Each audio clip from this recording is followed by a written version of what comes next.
We're on to book 3, How to Speak Dragonese. Hiccup and Fishlegs are practicing their sailing skills in sailing lessons, and they get teased because their ship, the Puffin, it's shoddy workmanship. During this mission, they are ambushed by a Roman ship, and we're introduced to the villains of this story, the Fat Consul and his Roman prefect.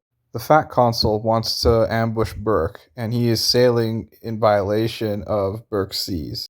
The prefect is trying to hatch a scheme to divide and conquer the factions of Burke, the hooligans, which Hiccup belongs to, and the burglars. The Romans are trapping dragons too. Hiccup and Toothless are arguing because Hiccup is angry, Toothless is disobedient, and Toothless is angry because Hiccup is always bossing him around. Hiccup manages to trick the Roman guards and causes a commotion, and in that chaos, he's able to flee with Fishlegs. Unfortunately, the Roman consul's able to trap Toothless as well as stealing the Dragonese manual from Hiccup. In the confusion, Hiccup also manages to rescue a new dragon, a very tiny dragon called Zigarastica. This success does not last long because the Roman prefect finally manages to capture Hiccup as well as the heir to the burglar tribe, Kamikaze. The prefect manages to blame Chief Bertha of the burglars, causing Stoic to be angry, and so they're pitted against one another. I didn't like the beginning of the book because it's the same standard fare, Hiccup getting teased by Snotlout, but there is a redeeming point where Hiccup actually does stand up to Snotlout. Finally! I really was looking for that.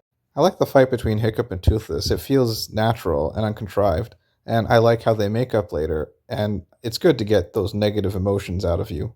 I don't like how passive Gobber and Stoic are to Hiccup getting bullied. I think that they should step in and stop that, but I also like that Hiccup is stepping up for himself. I like Kamikaze because she seems more reliant on herself. I like the sword fight between her and Hiccup. She kind of highlights how reliant Hiccup is on everyone else except himself, and that's a problem.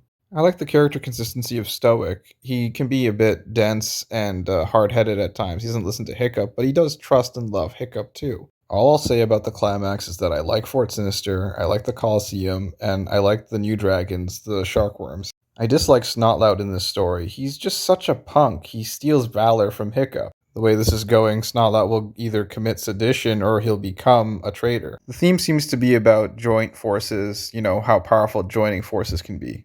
Also, I know Bertha of the Burglars has an epithet, but I'm not calling her by that epithet, I'm telling you now.